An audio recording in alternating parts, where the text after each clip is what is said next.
Segundo Reis, capítulo de número 20, diz assim: Naqueles dias, Ezequias adoeceu de uma enfermidade mortal e veio ter com ele o profeta Isaías, filho de Amós, e lhe disse: Assim diz o Senhor, põe em ordem a tua casa, porque morrerás e não viverás.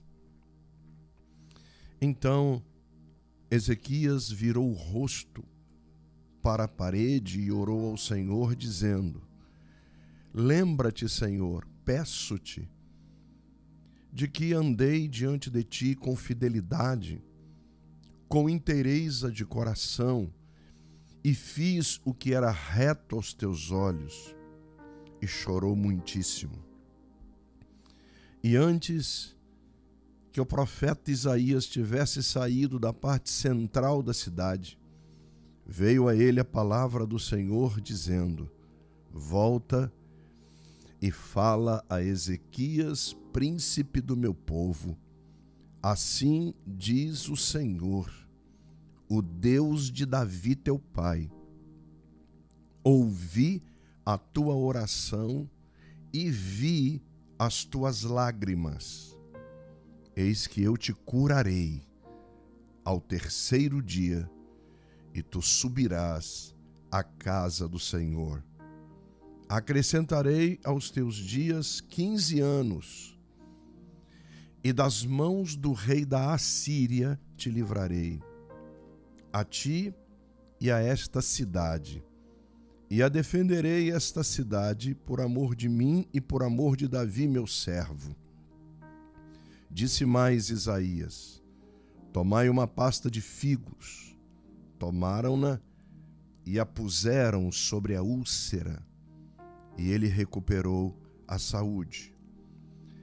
Ezequias disse a Isaías: Qual será o sinal de que o Senhor me curou e que ao terceiro dia subirei à casa do Senhor?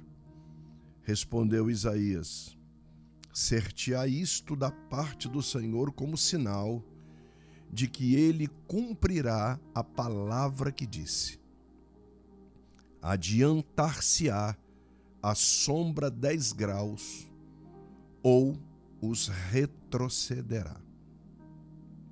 Então disse Ezequias: É fácil que a sombra adiante 10 graus, tal porém não aconteça antes, retroceda 10 graus.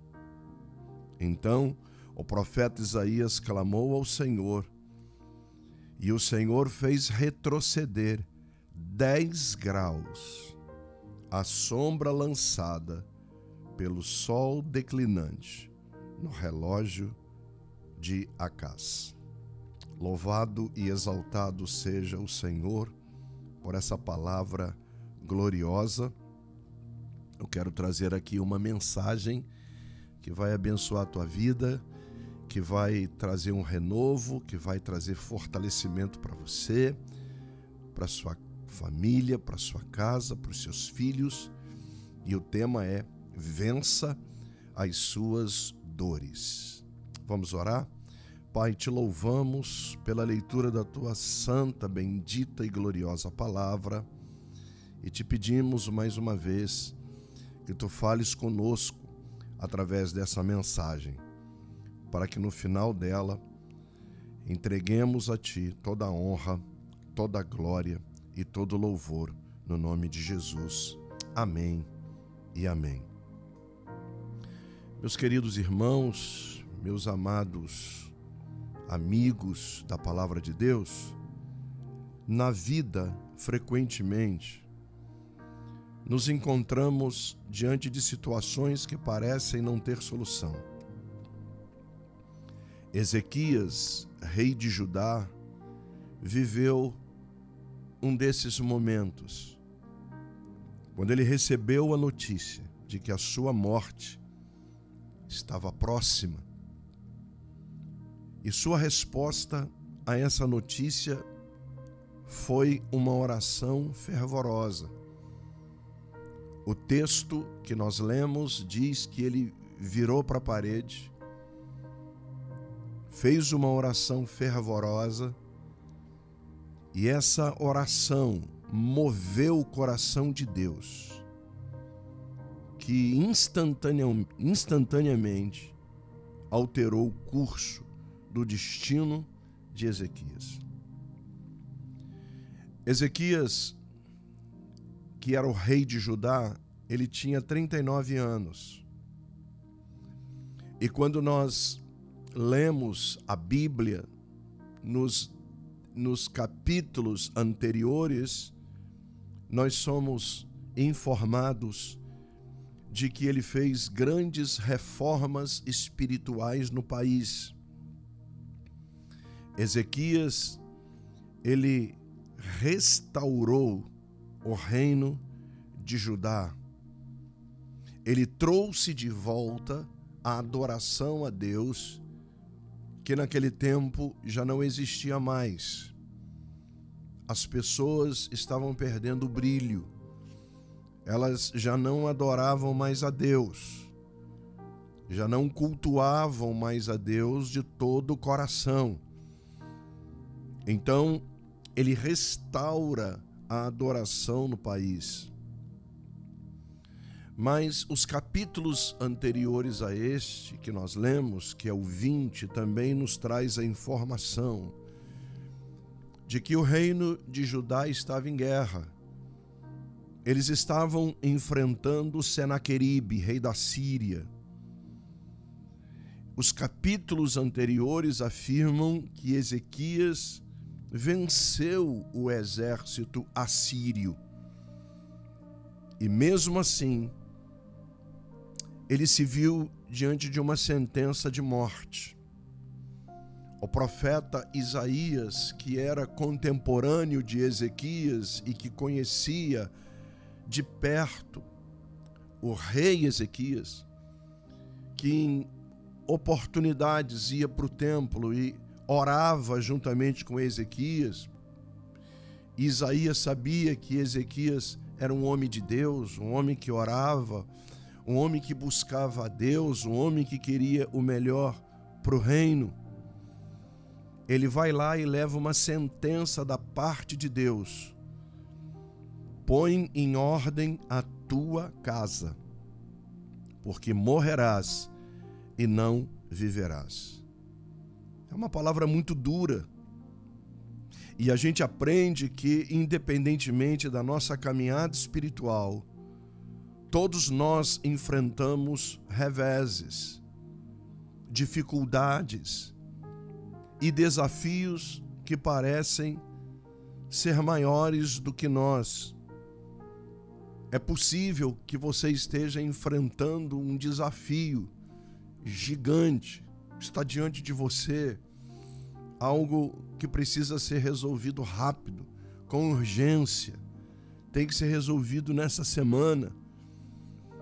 Nós, às vezes, temos que ouvir notícias que abalam o nosso coração, um diagnóstico de uma doença, a perda de um parente querido que nós amamos, notícias que nos chegam nesses dias de pessoas queridas que não conseguiram vencer o combate, a batalha contra a doença. Ontem eu estive em 2 lugares. Por volta das 2 horas estava ministrando um culto fúnebre. Um homem que entregou a sua vida para Jesus com 72 anos no nosso ministério. Tentou vencer a doença, não conseguiu. E foi promovido ao céu. Estávamos lá orando, consolando a família, os filhos chorando bastante, precisando do consolo do Espírito Santo. E quando estávamos saindo, uma outra notícia do falecimento de uma mulher que infartou em Curitiba. Ela foi visitar os filhos e chegou lá, do nada ela infartou, o corpo foi removido e já chegou. Estávamos lá também dando um apoio para a família. São notícias, são diagnósticos. E como é que a gente consegue reagir diante disso? Como é que eu e você reagimos diante de uma crise? Como tem sido a minha e a sua resposta diante de um problema que a gente enfrenta às vezes na família, problema que a gente enfrenta nas nossas finanças, um problema que a gente enfrenta com pessoas. Como é que a gente pode vencer as nossas crises? Eu quero tentar te ajudar aqui, eu quero trazer 3 verdades para você, talvez entrincheirado numa crise, enfrentando dores muito fortes. Talvez você me ouvindo aí com o radinho, né, ou com o celular no ouvido, ouvindo essa palavra, como é que nós conseguimos triunfar diante das nossas dores? Às vezes nós não conseguimos, só mesmo o poder de Deus, só mesmo a misericórdia de Deus, a graça de Deus que nos basta. Não foi isso que o apóstolo Paulo falou em 2 Coríntios, capítulo de número 12, quando ele está enfrentando um espinho na carne. E naquele momento ele diz assim: Senhor, já que eu não sou liberto desse espinho que me espreme, que dói, que eu sinto as dores no meu corpo, já que eu não consigo, então libera a tua graça, porque é a tua graça que me basta. É o teu poder que se aperfeiçoa na minha fraqueza. Como é que a gente consegue vencer? Como é que a gente consegue olhar para uma situação contrária e dizer para ela: eu não vou, eu vou contra você, eu vou lutar até o fim para te derrotar, eu não vou desanimar, eu não vou parar, eu não vou retroceder, recuar jamais. Como é que a gente consegue vencer as nossas dores? Então, em primeiro lugar, acreditando que Deus é poderoso para reverter as sentenças que surgirem contra nós. Ezequias, ele não aceita passivamente o destino que lhe for anunciado. Ele está acometido de uma úlcera letal, mortal.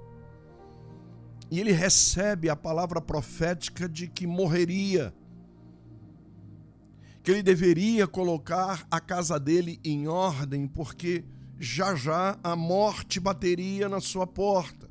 Como é que a gente reage a isso? Porque não foi uma palavra de Senaqueribe, o inimigo: olha, põe em ordem a tua casa que você vai morrer. Não foi nenhum homem que falou isso para ele: olha, Deus me falou que você vai morrer. Não, foi o próprio Deus. Ele tinha apenas 39 anos e Deus está falando para ele: coloca a tua casa em ordem. Isto é fundamental, isto é imperioso, isso é para ontem. Aquilo que está disfuncional, aquilo que não está correndo bem, aquilo que está fora do eixo, aquilo que está fora do lugar, coloca a casa em ordem. Coloca a casa em ordem. É o que o Senhor está falando para ele. Mas Ezequias não se entrega. Então esse homem, para mim, ele é um exemplo de ousadia, de um homem que é intrépido, de um homem que é abusado, permita-me usar essa palavra não pejorativamente, mas de alguém que não se entrega, de alguém que não desiste, de alguém que não desanima diante de uma palavra, de um veredicto do céu, do próprio Deus. Ele faz uso da sua ousadia e faz uma oração genuína e sincera. A palavra de Deus diz em Jeremias 33:3: clama a mim, que eu vou te responder e que eu vou te anunciar coisas grandes e ocultas. Numa outra tradução, coisas grandes e firmes que você não sabe. Então clama. Nós temos à nossa disposição esse poder de clamar, não é? E ver Deus manifestar a sua glória com o seu braço forte em nosso favor. Então ele clama a Deus para continuar vivo. Ezequias sabia que a sua única esperança era o próprio Deus. A nossa esperança nesse tempo, quem é? É o próprio Deus. Ontem eu ministrei a palavra em João, capítulo 14, que diz assim: não se turbe o vosso coração. Credes em Deus, crede também em mim. Porque Deus, ele tem respostas imediatas para nós. Guarde isso. As respostas de Deus, elas são imediatas. Deus, ele não deixa ninguém sem resposta. E a resposta dele sendo imediata, a gente pode acreditar de que ele reverte sentenças de morte. Ele reverte sentenças de falência. Deus reverte sentenças de separação de casais.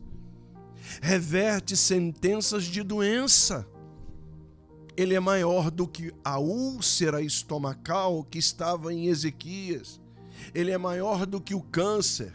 Ele é maior do que a AIDS. Ele é mais poderoso do que qualquer sentença que possa vir contra nós. E o apóstolo Paulo diz que ele é poderoso para fazer infinitamente mais, além do que pedimos ou pensamos, segundo o poder que em nós opera. Esse é o primeiro ponto que eu quero destacar. Acreditando que Deus é poderoso para reverter as sentenças que vierem contra nós. Eu não sei qual foi a sentença que veio sobre você. Eu não sei que palavras de maldição lançaram sobre você. Eu não sei o que as pessoas andam falando a respeito de você. Mas uma coisa eu sei. Deus tem um propósito para nós. Um propósito final. Deus, ele quer o nosso bem. Deus, porque ele nos ama.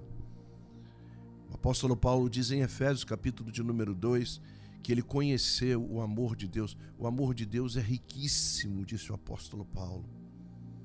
Que coisa maravilhosa é saber que o nosso Deus reverte sentenças contra nós.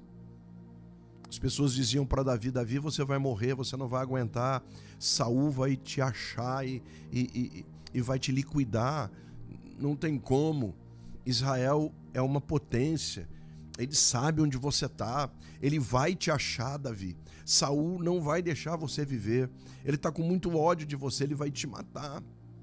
Só que Deus havia colocado um manto de invisibilidade em Davi, e um dia Davi escreveu, está lá no salmo que ele escreveu, ele diz assim: não morrerei, Salmo 118, não morrerei, antes viverei e contarei os feitos do Senhor.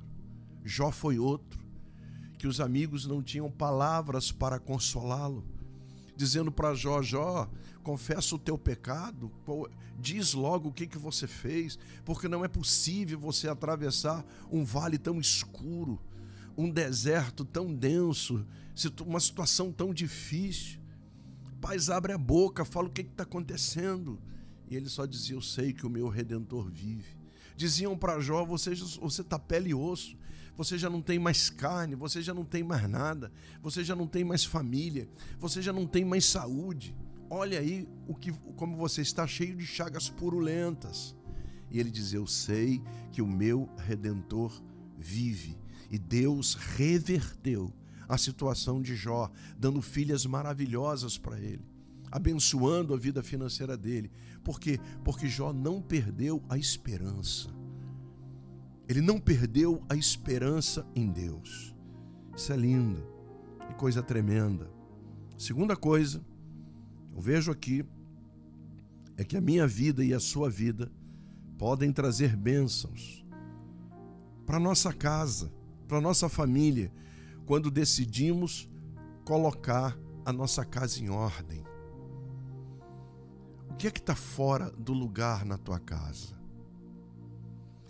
Ezequias pede mais tempo ao Senhor para colocar a casa dele em ordem. E a gente vai ler a história dele. Com 39 anos ele não tinha filhos, ele não tinha sucessor. Ele queria deixar o trono com uma história que se perpetuasse. Então, colocar a casa em ordem também é preparar os nossos filhos como flechas nas mãos do valente para dar continuidade à nossa história. Deus ordenou a cura de Ezequias para ele continuar escrevendo uma história através da vida dele. O Senhor prolonga os nossos dias na terra para a gente ser frutífero. A gente não pode gastar a nossa vida, que é muito preciosa, com coisinhas pequenas, miúdas, com pecados, com trivialidades, com as coisas do mundo. A gente não pode gastar a nossa vida com isso, porque a nossa vida ela é muito preciosa. Por que que Jesus nos salvou? Eu respondo, João capítulo 15, versículo de número 16, que diz assim: não me escolhestes vós a mim, disse Jesus, mas eu vos escolhi a vós. Foi Ele que me escolheu, foi Ele que te escolheu. Para quê? Para a gente dar fruto. E para esse fruto que eu dou, para esse fruto que você dá, permanecer, a fim de que tudo quanto pedirmos ao Pai, Ele nos conceda. É isso. Então, é por isso que a gente aguenta o sofrimento que nos é imposto. Porque a gente acredita que assim como o Senhor virou o cativeiro de tantas pessoas, Ele vira o nosso também. E em terceiro e último lugar, Deus deseja que você não se entregue. Não se dê por vencido. Porque se isso acontecer, se você continuar firme, se você continuar caminhando, se você não se entregar, se você não apostatar da fé, se você não permitir que o diabo mate a tua fé, se você continuar firme, te prepare, porque você vai ver o sobrenatural de Deus. Antes que Isaías saísse do pátio, depois de liberar a palavra profética para Ezequias, o Senhor já havia respondido à oração de Ezequias e falou para Isaías: olha, volta lá e avisa para ele que eu vou dar mais 15 anos para ele. Sabe o que é isso? Sobrenatural de Deus. Sobrenatural de Deus. Deus está revertendo uma sentença. Deus está dando oportunidade para ele colocar a casa dele em ordem. E Deus está entrando com sobrenatural. Você já imaginou? Ele foi lá, o profeta, entregou uma palavra, saiu de lá chorando, saiu de lá enlutado. E o Senhor falou com o profeta Isaías: volta lá. Ele não havia nem saído do pátio do palácio. Volta lá e avisa para ele que eu ouvi a oração e vi as lágrimas dele. Quando ele virou para a parede, falou comigo e eu resolvi que eu vou dar mais 15 anos para ele. Olha que sobrenatural, gente. Olha que coisa maravilhosa. Resultado de um homem que não se entrega. Resultado de um homem que continua crendo no poder de Deus, que tem o Senhor como a sua esperança, de alguém que não se dá por vencido. Não é um fato, não é uma notícia, não é alguma coisa que vai roubar a minha paz, que vai tirar a minha bênção. Então Deus ouviu a oração e revogou a sentença, porque o nosso Deus, ele age no sobrenatural. E quando você não se dá por vencido, quando você, mulher de Deus, não se dá por vencida, o sobrenatural de Deus se manifesta sobre você e sobre a sua casa. Os sinais pedidos são atendidos quando o Senhor observa a sinceridade do nosso coração. e até o relógio retrocede 10 graus, mesmo que isso bagunce toda a estrutura do universo. Qual era o sinal? Adiantar ou retroceder? O profeta pergunta para ele: o que você pensa aqui? O que você está pedindo para Deus? Ele falou assim, e o Ezequias, que era ousado, que tinha vida com Deus, que amava estar na casa de Deus, que era um vencedor nato, ele disse: não, adiantar é fácil.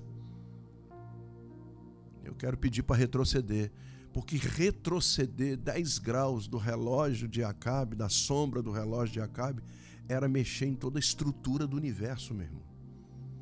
Você sabe o que é isso? Deus ouvir esse pedido ousado de um homem que está pedindo um sinal. Eu estou curado mesmo? Estou curado mesmo, então eu quero um sinal, que o relógio retroceda. E Isaías diz: tá bom, eu vou orar aqui. Quando ele ora, o Senhor traz a bênção e o relógio retrocedeu. Ele não teve nenhuma dúvida que estava curado. Não se dê por vencido. Você vai ver Deus manifestar o sobrenatural na tua casa, no teu casamento, na tua família. O diabo quer te parar. Esses dias eu estava orando a Deus, nos meus 63 anos, estou caminhando para 64, orando a Deus. Falei: Deus, meu ministério, já estou no ministério há tantos anos, passei por várias igrejas, pastoreei igrejas, e fui colocando diante de Deus. E Deus falou assim: você esqueceu que Moisés começou a pastorear com 80 anos? Então Deus falou muito claro ao meu coração que não é hora de parar, e que a gente tem que continuar caminhando, a gente não se entregar, porque a última palavra é de Deus. Concluindo, receba isso aqui, sua história não acabou. Não existe sentença que o Eterno não revogue. Decida lutar por algo maior. Seja qual for a tua situação, Deus abre portas para trazer cura para a tua casa. Não desista, porque só o Senhor tem a última palavra. A última palavra não é do homem, a última palavra não é a minha, a última palavra não é a do médico. A última palavra não é de nenhum ministro, de nenhum governador. Não, a última palavra é do Senhor, do Criador e sustentador de todas as coisas. Ezequias recebe um bônus, e ele tem filhos, nascem os filhos, e os filhos são aqueles que vão suceder. Colocou a casa em ordem. Dá tempo, porque Deus está nesse negócio. Que Deus te abençoe. Fique com essa palavra no nome de Jesus.